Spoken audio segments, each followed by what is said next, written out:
IPO हो तो ऐसा, जी हाँ, खास पेशकश हमारी आईपीओ बाजार को बहुत मोटे वाले लेंस से जो है लेकर के हम लोग घूमते रहते हैं, कहाँ पर पॉजिटिव कहाँ निगेटिव, क्या प्रमोटर कर रहा है, क्या उनसे बातचीत करके कुछ निकल के आ रहा है, ब्रोकर्स क्या कह रहे हैं, इन तमाम पहलुओं के साथ साथ ग्रे मार्केट में प्रीमियम क्या चल रहा है, हर चीज़ की जानकारी आपको मिलती है।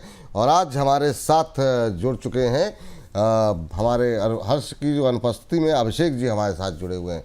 और अभिषेक जी मतलब एनएफओ बाज़ार को काफ़ी पैनी निगाह से परखते हैं, आईपीओ बाज़ार पे भी उनकी नज़र रहती है, तो हमने कहा कि आज थोड़ी सी सेवाएं उनकी ली जाए यहाँ पर। तो थोड़ा सा विलंब किया आपने सर, हमारे साथ अब 8-9 मिनट ही हैं टोटल, तो इस सेगमेंट को अभिषेक जी जो है हम लोग फटाफट शुरू करते हैं। बताइए, आज काफ़ी सारी क्वेरीज हैं आईपीओ बाज़ार को लेकर के। अर्बन के साथ शुरू करें? बिल्कुल जी, 3 आईपीओ आज खुल गए हैं, तो अर्बन क्लैब के साथ ही आज इसको शुरू करते हैं हम। तो उसकी डिटेल्स हम लोग आपको बता देते हैं। कल से यानी कि 10 सितंबर से ये खुल चुका है और 12 सितंबर तक आप इसमें सब्सक्राइब कर सकते हैं। अलॉटमेंट जो होगा इसका 15 सितंबर को आपको इसको मिल जाएगा। लिस्टिंग की तारीख की अगर बात करें तो 17 सितंबर यानी कि अगले हफ्ते बुधवार को ये खुल जाएगा। उसके बाद और डिटेल्स इसके ले लेते हैं। तो इसके इशू प्राइस बैंड की अगर बात करें तो 98 रुपये से लेकर 103 रुपये प्रति शेयर इसका प्राइस बैंड रहेगा, यानी कि आपको एक लॉट के लिए करीब 14,935 रुपये खर्च करने होंगे। रिटेल निवेशकों की यहाँ पर बात हो रही है। वहीं टोटल साइज की अगर बात करें तो 18.34 करोड़ रुपए के शेयर्स यहां पर होंगे और 1900 करोड़ रुपए का इसका टोटल साइज है। फ्रेश इशू इसके रहेंगे 472 करोड़ रुपए और ऑफर फॉर सेल की मात्रा यहां पर ज्यादा है, 1428 करोड़ रुपए का ओएफएस इसका रहेगा। इसके बाद और डिटेल्स देखते हैं इसकी फाइनेंशियल्स की हम लोग बात कर ले तो एसेट्स यहां पर देखेंगे तो कंपनी का काफी अच्छे फाइनेंशियल्स यहां पर देखने को मिलते हैं। 31 मार्च 2023 को 1631 करोड़ रुपए का इसका एसेट था, जो बढ़कर 1639 करोड़ रुपए हुआ। उसके बाद 2201 करोड़ रुपए इसके एसेट्स हो गए हैं। टोटल इनकम की अगर बात करें तो 726 करोड़ रुपए इसके टोटल इनकम थे 2 साल पहले। उसके बाद 2024 में बढ़कर ये 928 करोड़ रुपए हुए। उसके बाद ये 1260 करोड़ रुपए इनकी टोटल इनकम हो जाती है। पैट यानी कि प्रॉफिट आफ्टर टैक्स की अगर बात करें तो 2 साल तो ये निगेटिव में रहा, यानी कि नेट लॉस जो इसने दर्ज किया था 312 करोड़ रुपए। उसके बाद नेट लॉस जो है वो थोड़ा कम हुआ, 93 करोड़ रुपए हुआ। उसके बाद प्रॉफिट में कंपनी आई है और बम्पर प्रॉफिट इसने दर्ज किया है 240 करोड़ रुपए का प्रॉफिट आफ्टर टैक्स इसने मार्च 2025 के क्वार्टर में, मतलब मार्च 2025 के फाइनेंशियल ईयर में इसने पूरा किया है। नेटवर्थ की अगर बात करें तो 1339 करोड़ रुपए का इसका नेट प्रॉफिट था, नेटवर्थ ही। उसके बाद ये बढ़कर 1292 करोड़ रुपए हुई और उसके बाद ये बढ़कर 1781 करोड़ रुपए की इसकी नेटवर्थ होती है। उसके बाद अब बात करते हैं इसके जो करंट स्टेटस है, यानी कि जो सब्सक्रिप्शन का यहाँ पर डेटा है यहाँ पर आपके सामने प्रेजेंट करते हैं। QIBs 0.20 टाइम्स अभी सब्सक्राइब हुआ है, ये 12 बजे तक का डेटा है। उसके बाद NIIs की बात करें तो 1.41 टाइम्स ये NIIs का कोटा भर चुका है। रिटेल निवेशकों की बात करें तो यहाँ पार्टिसिपेशन रिटेल निवेशकों का पड़ता हुआ दिखता है, 3.28 टाइम्स रिटेल निवेशक भर चुके हैं। उसके बाद टोटल की अगर बात करें तो 1.10 टाइम्स ये सब्सक्राइब हो चुका है। लेकिन अगर इसको देखें तो ये करीब 1.5 गुना के आसपास ये अभी टोटल सब्सक्राइब हो गया है। जेएमपी में अच्छी खासी बढ़त देखने को मिल रही है, पिछले कई दिनों से लगातार ये जेएमपी बढ़ रहा है। कल की अगर बात करें तो करीब ये 34% था और आज ये 36% से ज़्यादा बढ़ गया है और इसका जेएमपी आप देख सकते हैं 38 रुपये हो गया है, यानी कि एस्टिमेटेड लिस्टिंग जो है वो 141 रुपये प्रति शेयर की इसकी हो सकती है। तो ये है अर्बन कंपनी की बात। बिल्कुल। तो ये सर परसों सर से बात हुई थी सर, परसों और आज में एक चीज़ देख रहे हैं कि ग्रे मार्केट में जो है काफ़ी मोमेंटम बनता हुआ दिखाई दे रहा है प्रीमियम पे रवि सर। दूसरा रिटेलर्स काफ़ी ज़्यादा जो है आकर्षित हो रहे हैं इस आईपीओ को लेकर के, और क्योंकि अब तक जो नंबर्स हमारे सामने आ रहे हैं 5 गुना जो है रिटेल हिस्सा जो है वो सब्सक्राइब 5 गुने से ज़्यादा हो चुका है, जबकि आज पहला दिन है। टोटल 2 गुने से ज़्यादा सब्सक्रिप्शन के नंबर्स देखने को मिल रहे हैं। अभी क्या सर लिस्टिंग गेन के लिए क्या अप्लाई करने की सलाह रहेगी रवि सर? देखिए विपुल जी, एक चीज तो यहाँ पे जिस हिसाब से अग्रेशन दिख रहा है और पब्लिक जो है वो हमारे तो इस टाइप की है कि चाहे कंपनी कैसी भी हो उसको लिस्टिंग गेन में तो जो रोल होता है वो बेसिकली होता है जो उसके पीछे मैनेजर्स होते हैं उनका। और इस समय अगर लॉन्ग टर्म फंडामेंटल को यहाँ पर समझें तो कंपनी में जो वोलेटिलिटी है वो कहीं ना कहीं से लॉन्ग टर्म इन्वेस्टमेंट के लिए तो बिल्कुल राय नहीं देती है। ग्रे मार्केट प्राइसेस को भी अगर देखें तो कोई बहुत ज्यादा अग्रेशन नहीं देखने को मिला, लेकिन सिर्फ ग्रे मार्केट प्राइसेस में तो दिख रहा है, लेकिन जो रिटेलर हैं उनमें बहुत ज्यादा नहीं दिख रहा है। तो मुझे ऐसा लगता है कि इतना कुछ मारामारी नहीं है, जल्दबाजी नहीं है। एक नंबर फंडामेंटल को समझे तो कहीं ना कहीं से लिस्टिंग गेन की संभावना तो जरूर है, लेकिन मैं ये भी कहूंगा कि वही लोग यहाँ पर इसमें इन्वेस्ट करें जो रिस्की उसमें है, यानी कि उनको रिस्क से बहुत बड़ा फर्क नहीं पड़ता है। जो सेफ पैसा लेके चलते हैं उनको निवेश करने की राय नहीं है। अब दूसरा सवाल आपका ये होगा कि क्या लॉन्ग टर्म के लिए निवेश करना चाहिए? लिस्ट हो जाने दीजिए, 6 महीने वेट करिए, उसको पूरे कपड़े की तरह धुल जाने दीजिए, उसके बाद जब रियल वैल्यू अपने आप ही कुछ दिनों में 6 महीने के बाद जब लॉक इन खत्म होते हैं तो आ जाती है, उसके बाद निवेश की रणनीति के बारे में सोचेंगे। फिलहाल लॉन्ग टर्म के लिए या फिर सेफ ट्रेडर के लिए इन्वेस्टमेंट की राय बिल्कुल भी नहीं है। और जो लिस्टिंग गेन के लिए जो हमारे दर्शक देख रहे हैं आपको, वो उनको क्या राय रहेगी? देखिए, अगर वो अभिषेक जी की सवारी करना चाहते हैं तो मुझे ऐसा लगता है कि बिल्कुल थोड़ा सा रिस्क लेना चाहिए, लेकिन जहां तक मुझे ऐसा लगता है कि अभिषेक जी ने भी अर्बन क्लैब की सर्विसेज शायद ही कभी ली हो या आप कभी ली हो सकता है। अभिषेक जी लेते रहते हैं सर से। सर एक ही बार लिए उसकी, वो भी मतलब घर बदलते रहते हैं, घर बदलते रहते हैं। तो ये राय है, अगर आप थोड़ा रिस्क लेना चाह रहे हैं तो बिल्कुल जो है यहाँ पर रवि जी कह रहे हैं कि आप ले सकते हैं रिस्क। लेकिन हाँ, अभी लॉन्ग टर्म स्टोरी को लेकर के कई सारे डाउट्स हैं। एक बार लिस्ट हो जाने दीजिए, फिर देखा जाएगा, उसके बाद देखते हैं किस तरीके से लिस्टिंग होती है। लेकिन हाँ, जिस तरीके का रिस्पांस अभी तक देखने को मिल रहा है उसको देख करके लग रहा है कि लिस्टिंग गेन हो सकता है मिल जाए। तो आप रिस्क लेना चाहते हैं बिल्कुल ले सकते हैं। चलिए फटाफट दूसरे आईपीओ पे चलते हैं। सर जी बिल्कुल, दूसरा आईपीओ जो है वो श्रृंगार हाउस ऑफ मंगलसूत्र है। मैन्युफैक्चरिंग इसकी रहती है और डिज़ाइन जो होता है वो मंगलसूत्र की ही ये करते हैं। तो उसकी अगर हम लोग बात करें तो ये भी कल से खुल चुका है 10 सितंबर को, और क्लोज होगा 12 सितंबर को। अलॉटमेंट इसका जो मिला जी 10 सितंबर को ही खुला था, यानी कल से ही खुला था। कल आज है 10 तारीख।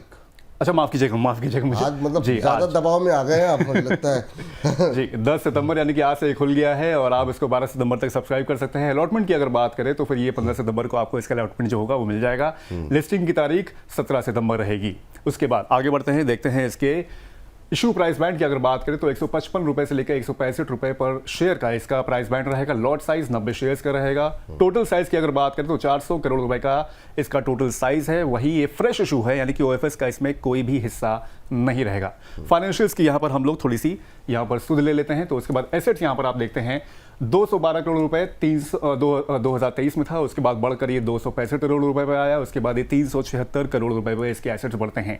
टोटल इनकम की अगर बात करें तो 991 करोड़ रुपए इसकी टोटल इनकम थी, जो कि बढ़कर 1102 करोड़ रुपए हुई। उसके बाद 1430 करोड़ रुपए इसकी टोटल इनकम हुई है। उसके बाद इसकी बात करते हैं, यानी कि प्रॉफिट आफ्टर टैक्स की 23 करोड़ रुपए इसका प्रॉफिट आफ्टर टैक्स था, जो कि बढ़कर 31 करोड़ रुपए हो गया। ये लाख लिखा हुआ, लेकिन कंफ्यूज ना हो, ये 31 करोड़ ही है। उसके बाद ये ऑलमोस्ट डबल होते हुए 61 करोड़ रुपए इसका पैट रहता है। एबिटा की अगर बात करें तो 37 करोड़ रुपए, उसके बाद 51 करोड़ रुपए, यहाँ पर भी अच्छी खासी बढ़ोतरी होती है। उसके बाद 93 करोड़ रुपए इसका एबिटा होता है। बोरोइंग्स भी यहाँ पर आप देख सकते हैं कि लगातार बढ़ी है, 93 करोड़, 110 करोड़, उसके बाद 123 करोड़ रुपए। अब बात कर लेते हैं यहाँ पर कितना सब्सक्राइब हो गया है। 12 बजे तक का डेटा है। क्यूआईबीस ने अभी यहाँ पर बिल्कुल छुआ भी नहीं है इसको। एनआईएस की अगर बात करें तो 0.76 टाइम्स ये एनआईएस का कोटा अभी हो गया है। उसके बाद रिटेल की अगर बात करें तो 1.12 टाइम्स यहाँ पर रिटेल निवेशकों की हिस्सेदारी आई है। टोटल अभी ये करीब 0.73% हुआ है, लेकिन अगर आप देखें 0.73 टाइम्स हुआ है, लेकिन अगर आप अभी देखेंगे इसको तो करीब 1 गुना ये भी पूरा सब्सक्राइब हो गया है। जीएमपी की अगर बात करें तो यहाँ पर भी इसमें बढ़ोतरी देखने को मिली है, जैसे कि अर्बन क्लैब में देखने को मिली थी। 15% कल था, आज ये 18% हो गया है। 30 रुपए का जीएमपी इसको मिल रहा है। एस्टिमेटेड लिस्टिंग जो है इसकी 195 रुपए पर शेयर हो सकती है। चलिए ठीक है, चलिए यहाँ पर पूछते हैं रवि सर से। रवि सर, ये श्रृंगार हाउस ऑफ मंगलसूत्र कैसा लग रहा है आपको? 1.25 गुना के आसपास सब्सक्राइब हो चुका है, रिटेल हिस्सा करीब 1.25 गुना सब्सक्राइब हुआ है। तो क्या बात, दोनों आईपीओस पे मतलब रिटेलर्स कूदते हुए दिखाई दे रहे हैं, पहले ही दिन इस तरह का रिस्पॉन्स है। क्या टिप्पणी रहेगी सर रवि सर, बेहतर कौन लग रहा है इन दोनों में? देखिए, बिल्कुल आपने सही कहा। और विपुल जी देखिए, जब पॉकेट में पैसा उबल उबल के आ रहा हो तो आईपीओ में जाना जरूरी भी है। तो मुझे ऐसा लगता है कि फिलहाल देखिए, जिस हिसाब से अभी अभिषेक जी ने बड़ी डिटेल में बताया, देखिए नंबर्स अगर कंपैरिजन करेंगे तो भले छोटा आईपीओ है, लेकिन नंबर्स में ये ज़्यादा स्ट्रांग है। प्रॉफिटेबिलिटी में भी ज़्यादा ठीक ठाक दिखाई दे रहे हैं, क्योंकि company quarter on quarter basis पे भी प्रॉफिट पे ही रही है, या ईयरली बेसिस पे भी जाएं तो प्रॉफिट पे रही है, लॉस नहीं दिखाया। जबकि अर्बन क्लैब में देखें तो मुझे ऐसा लगता है कहीं ना कहीं से नंबर्स का खेल भी दिखाई दे रहा है, जो सीए हमारे खेलते हैं। तो मुझे ऐसा लगता है थोड़ा सा बचना चाहिए। लेकिन इस आईपीओ में आपको अगर लिस्टिंग गेन तो आपको मिलेगा ही मिलेगा, लेकिन चूंकि प्राइस थोड़ा सा अग्रेसिव है, वही था, थोड़ा कंपनी कभी कभी दान कर दिया करे, छोड़ दिया करे हमारे रिटेल इन्वेस्टर के लिए। अगर इसका प्राइस बैंड थोड़ा सा कम होता, प्राइस बैंड का मतलब है अगर जो रेंज अभी निकल के आ रही 155, वो अगर 140 के आसपास होती तो बहुत अच्छी होती। लेकिन फिर भी अभी के प्राइसेस पे भी लिस्टिंग गेन यहाँ की मिलने की संभावना, तो आप इसको अप्लाई कर सकते हैं। अप्लाई कर सकते हैं। चलिए ठीक है, तो दोनों आईपीओ में मतलब आपको ज़्यादा बेहतर ये मंगलसूत्र लग रहा है ना सर, ये कह रहे हैं? बिल्कुल भैया, मंगलसूत्र के बिना तो चलेगा नहीं। अगर आपने नहीं लिया तो वो कहते नहीं सबका नंबर आएगा, क्या फायदा है इसका? बिल्कुल बिल्कुल। तो यहाँ पे ज़्यादा बेहतर रवि जी को मंगलसूत्र लग रहा है, और अगर आप रिस्क लेना चाह रहे हैं तभी आप अर्बन में जा सकते हैं, ये मानना है रवि जी का। 2:01 हो गया है। एक आईपीओ और था, लेकिन समय चूँकि जो कमिटमेंट था रवि जी के साथ वो 2 बजे तक ही था। तो एक आईपीओ फिर कभी मंडे कब डिस्कस करें सर? फिर बाद में डिस्कस कर लेंगे, हैं? देखिए, मैं एक चीज तो जरूर कर सकता हूँ, अगर आप आईपीओ का नाम लेते हैं तो शायद मैं खाली आपको खाली थोड़ा। चलते चलते नाम ले लीजिए, और स्क्रीन पर ग्राफिक्स आप चलाते रहिए और रवि जी की टिप्पणी चलती रहेगी, तो वो मुझे लगता है ज़्यादा बेहतर रहेगा। पीसीआर की टीम, और नाम बता दीजिए अभिषेक। जी सर, ये देव एक्सीलरेटर आईपीओ खुला हुआ है, जो कि कोवर्किंग स्पेस में एक तरह से ये डील करती है। चल ठीक है। देव एक्सीलरेटर देव एक्सीलेटर आईपीओ जो है आज से जो है खुल गया। स्क्रीन पर पहले ग्राफिक्स लेकर के आ जाइए प्लीज़, थोड़ा सा त्वरित गति के साथ। और जी रवि सर, आज से खुला है ये आईपीओ। इसके ग्राफिक्स जो बाकी चीज़ें हैं कंपनी के फाइनेंशियल, वो भी स्क्रीन पर दिखाते रहिए, तो ताकि लोगों को अपडेट यहाँ पर मिलता रहे। क्या टिप्पणी रहेगी सर आपकी? अभी देख रहे हैं हम प्रॉफिट आफ्टर टैक्स जो है वो भी, मुनाफा जो है यहाँ पर दर्ज किया गया है 2.25 करोड़ के आसपास का। देखिए अभिषेक जी, आप रिग्रेट मत होइए, क्योंकि यह आईपीओ कोई, इसमें कोई एक्सेलरेशन है नहीं, क्योंकि अभी तक जितने भी आईपीओ इस तरीके के आए हैं जो कोवर्किंग स्पेस या इस टाइप के आए हैं, वो बहुत सक्सेसफुल नहीं रहे हैं, और आफ्टर लिस्टिंग उनमें काफी जरा बड़ा फॉल देखने को मिला है। तो मुझे ऐसा लगता है, आप नंबर्स में भी देख पा रहे होंगे कि जिस हिसाब से इसके प्राइस बैंड के हिसाब से अगर देखें तो कंपनी लॉस में थी, वापस से प्रॉफिट की तरफ आई है। थोड़ा सा आपको जीएमपी भी 9 रुपए का मिल रहा है, लेकिन मुझे ऐसा लगता नहीं है कि इसमें आपको निवेश करना चाहिए। हाथ जोड़ लीजिए, कह लीजिए ना कोवर्किंग में काम करना है, ना कोवर्किंग के स्पेस के लिए जाना है। फिलहाल अवॉइड रखें इसको, क्योंकि इसके एक्सेलरेशन में कोई एक्सेलरेशन नहीं है। तो मतलब अभिषेक जी ने अवॉइड किया, तो मतलब आईपीओ को ही अवॉइड कर दीजिए आप, ये बात मोटी मोटी निकल के आ रही है। सर डिस्क्लोजर आपकी तरफ से रवि सर। जिन भी मैंने स्टॉक्स की चर्चा करी है उसमें हमारे क्लाइंटों को ऐसे सजेशन गए हुए हैं, लेकिन मेरी पर्सनल कोई भी पोजीशन नहीं। बहुत बहुत शुक्रिया, बहुत बहुत धन्यवाद आपका आज की चर्चा में जुड़ने के लिए। अभिषेक जी आपका भी बहुत बहुत धन्यवाद, बहुत बहुत शुक्रिया कि अपने व्यस्त कार्यक्रम में से आप जो समय निकाल करके आए हैं। इतने सारे शॉर्ट वीडियो सर वायरल हो रहे हैं आजकल अभिषेक जी के, मतलब धुआंधार, मतलब लाखों लाखों तक लोग देख रहे हैं आजकल। तो सब कृपा बरस रही है आजकल अभिषेक जी की। आप ही की है सर कृपा। हाँ चलिए, बहुत बहुत शुक्रिया, बहुत बहुत धन्यवाद आप दोनों का आज की चर्चा में जुड़ने के लिए। इस सेगमेंट में इतना ही।